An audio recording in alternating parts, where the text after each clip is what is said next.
నేను మీ doctor Lakshmi Suchitra, general and laparoscopic surgeon from Sankhya hospitals. ఈరోజు మనం హర్నియా టైప్స్ గురించి తెలుసుకుందాం.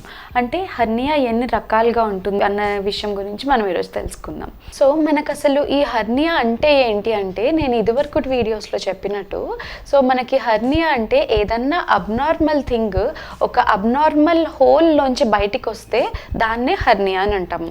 సో మనకి యూజువల్గా పొట్టలో అంటే ఈ హర్నియా అనేవి మనకి యూజువల్గా తెలుస్తాయి. సో మనకు అసలు ఈ హర్నియా ఎందుకు వస్తుంది అని అంటే, మన బాడీ మెకానిజం అనేది మనం తెలుసుకోవాలి పొట్ట గోడ గురించి.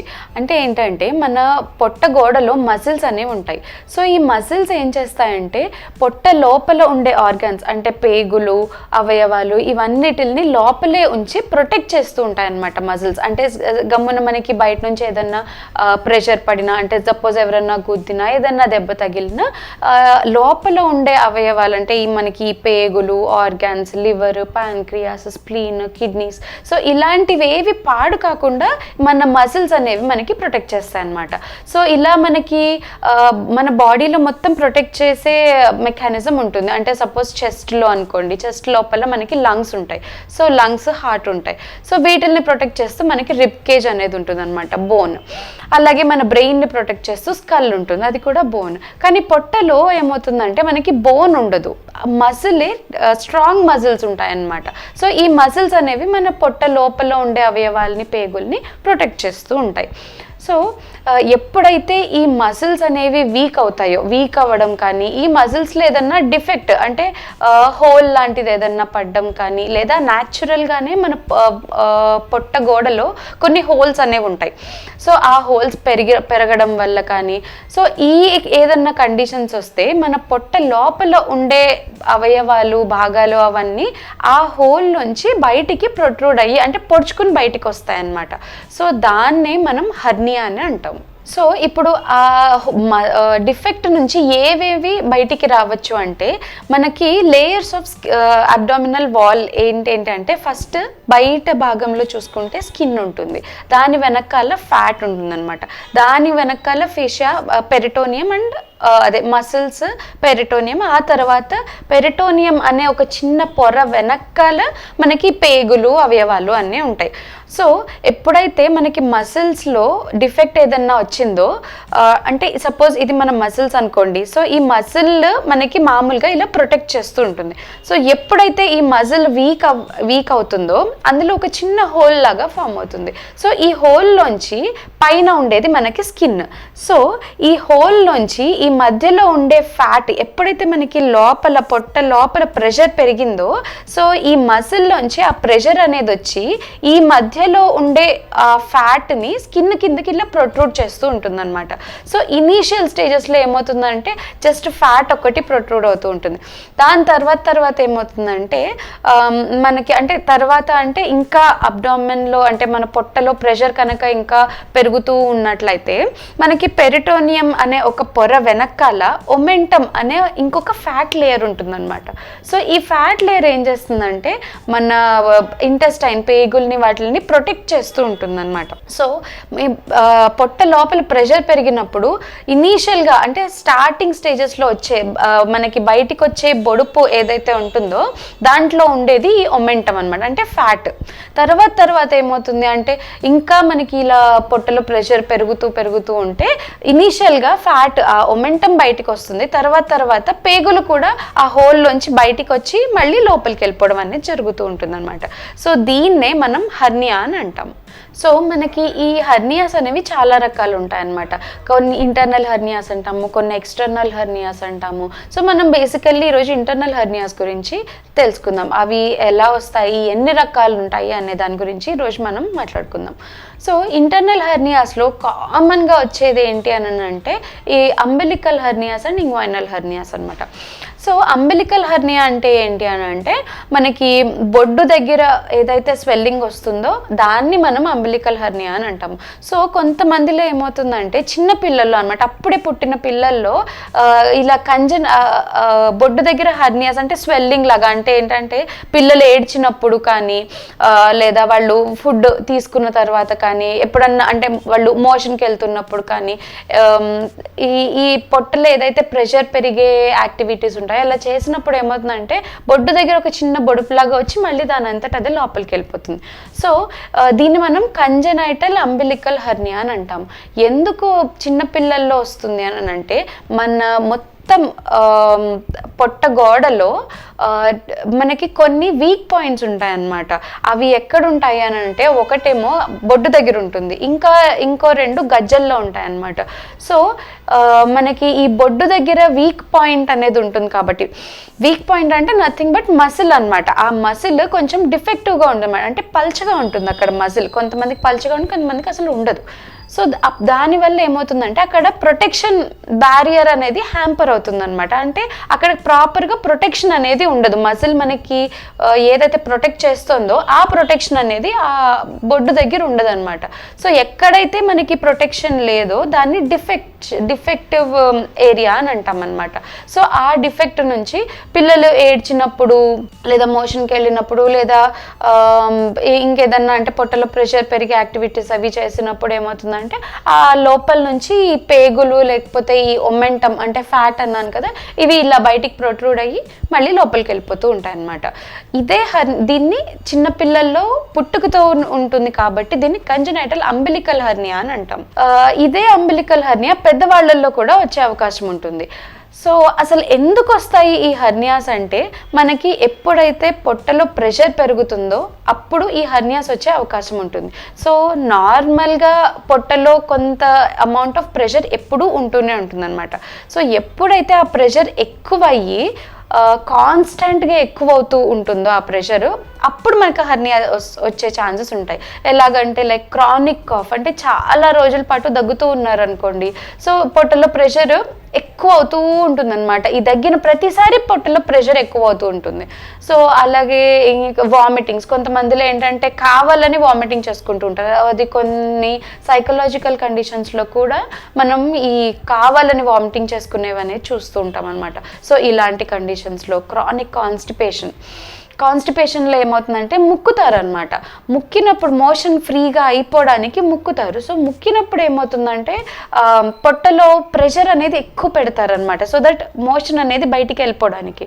సో అలాంటి టైంలో కూడా మనకి పొట్టలో ఎక్కువ ప్రెషర్ అయ్యి ఈ హెర్నియాస్ వచ్చే ఛాన్స్ ఉంటుంది. రెండోది ఏంటంటే లిఫ్టింగ్, హెవీ వెయిట్స్ లిఫ్ట్ చేసేవాళ్ళు వాళ్ళకి, ఇంకా బీపీహెచ్ అంటాం, అంటే బినైన్ ప్రోస్టేటిక్ హైపర్ప్లేసియా, అంటే యురేథ్రాలో ఒక ప్రోస్టేట్ గ్లాండ్ అని ఉంటుందన్నమాట యురేథ్రా దగ్గర.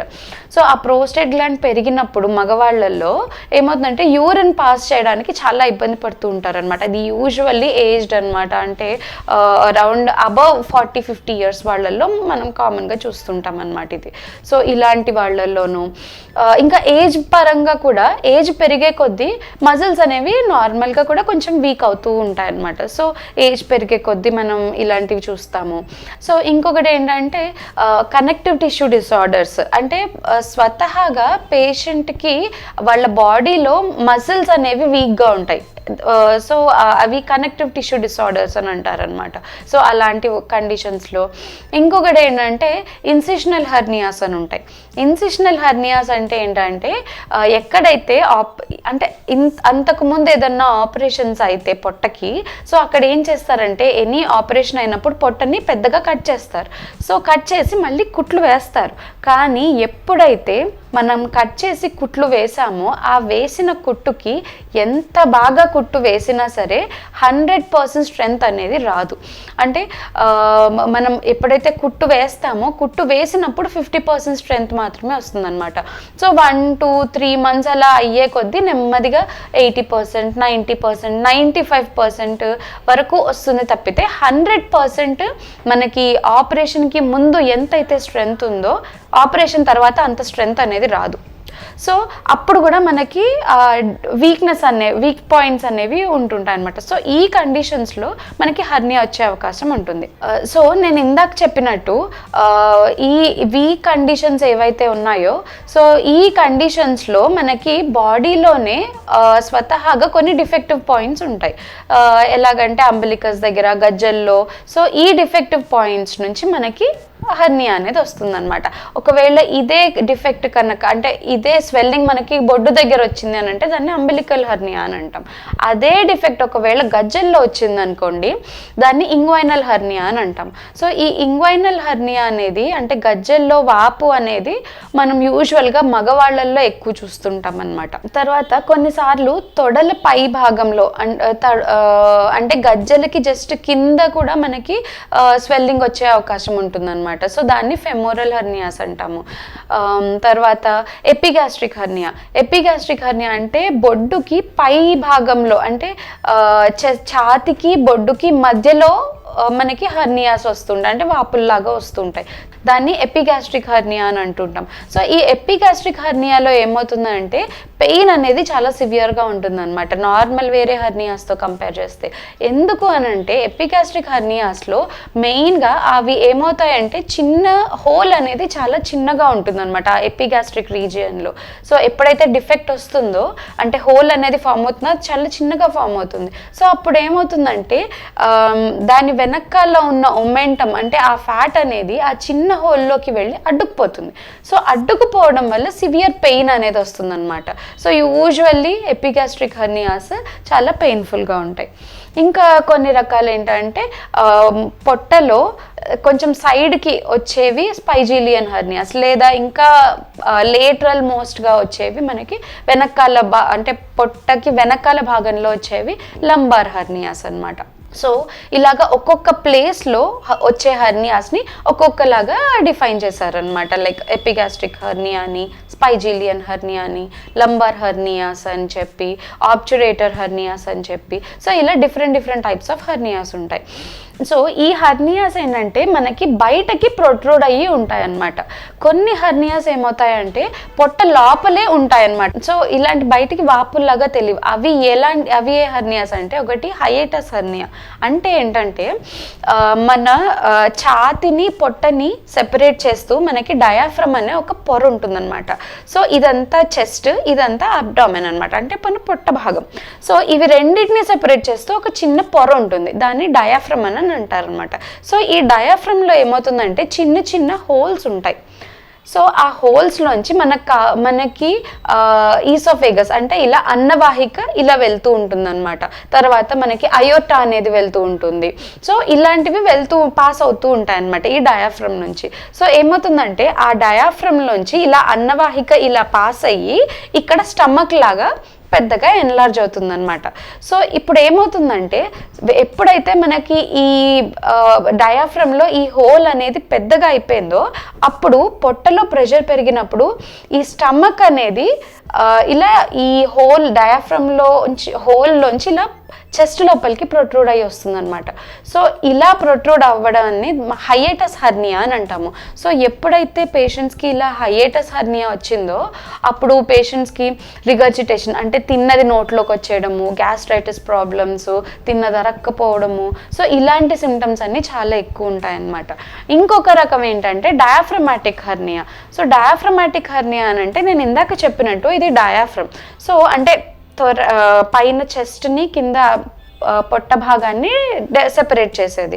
సో ఈ డయాఫ్రమ్లో కొన్నిసార్లు హోల్స్ లాగా పడుతూ ఉంటాయి అన్నమాట. సో ఈ హోల్స్లోంచి ఈ పొట్టలో ప్రెషర్ పెరిగినప్పుడు ఈ హోల్స్లోంచి పేగులు అనేవి ఛాతి లోపలికి వచ్చేస్తూ ఉంటాయన్నమాట. సో అప్పుడు ఏమవుతుందనంటే ఛాతిలో ఇన్ఫెక్షన్స్ రావడము, సో ఇలాంటివన్నీ దగ్గు రావడము, ఛాతిలో ఇన్ఫెక్షన్స్ రావడం, సో ఇలాంటివన్నీ చాలా అవుతూ ఉంటాయన్నమాట. బట్ ఈ డయాఫ్రమాటిక్ హర్నియాస్ అనేవి కొంచెం రేర్, అంటే అంత కామన్గా చూడము. చాలా మందిలో మనం ఈ హైయేటస్ హర్నియా అనేది చూస్తుంటాము. కామన్గా మనకి వచ్చే హర్నియాస్ ఏంటి అంటే అంబిలికల్ హర్నియాస్ అంటే బొడ్డు దగ్గర వచ్చేవి, తర్వాత ఇంగ్వైనల్ హర్నియాస్ అంటే గజ్జల్లో వచ్చేవి, అండ్ ఇన్సిషనల్ హర్నియాస్ అంటే ఏదన్నా పొట్టకి ఆపరేషన్ అయితే దాని తర్వాత ఎక్కడైతే మనం కుట్టు వేసామో ఆ ప్లేస్లో వచ్చేది ఇన్సిషనల్ హర్నియా. సో ఈ హర్నియాస్ అనేవి మనం కామన్గా చూస్తుంటాం అన్నమాట. సో ఈ హర్నియాస్ని ఇంకొక విధంగా కూడా డివైడ్ చేస్తాం. ఎలాగంటే రెడ్యూసిబుల్, అబ్స్ట్రక్టెడ్ అండ్ స్ట్రాంగ్యులేటెడ్ అనమాట. అంటే రెడ్యూసిబుల్ హర్నియా అంటే ఏంటంటే, సపోజ్ మనం ఏదన్నా దగ్గినప్పుడు లేదా వెయిట్స్ ఏమన్నా లిఫ్ట్ చేసినప్పుడు, ముక్కినప్పుడు, ఏదన్నా పొట్టలో ప్రెషర్ పెట్టినప్పుడు ఏమవుతుందంటే హర్నియా అనేది ఇలా ప్రొట్రూడ్ అయ్యి మళ్ళీ దానంతట అదే బయటికి లోపలికి వెళ్ళిపోతుంది అనమాట. అంటే ఏదన్నా దగ్గినప్పుడు ఇలా బొడుపులాగా బయటికి వచ్చి మళ్ళీ దాని అంతటా అదే లోపలికి వెళ్ళిపోతుంది. అది రెడ్యూసిబుల్ హర్నియా అనమాట. సో ఇలాంటి హర్నియాస్ వల్ల పెద్దగా ప్రాబ్లం ఏమి ఉండదు, స్వెల్లింగ్ ఒక్కటే ఉంటుందన్నమాట.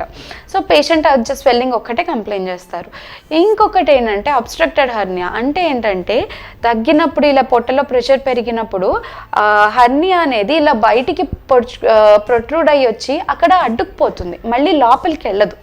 సో ఇవి అబ్స్ట్రక్టెడ్ హర్నియాస్ అనమాట. సో ఈ అబ్స్ట్రక్టెడ్ హర్నియాస్ అనేవి చాలా డేంజరస్ అనమాట. ఇంకొకటి ఏంటంటే స్ట్రాంగ్యులేటెడ్ హర్నియా.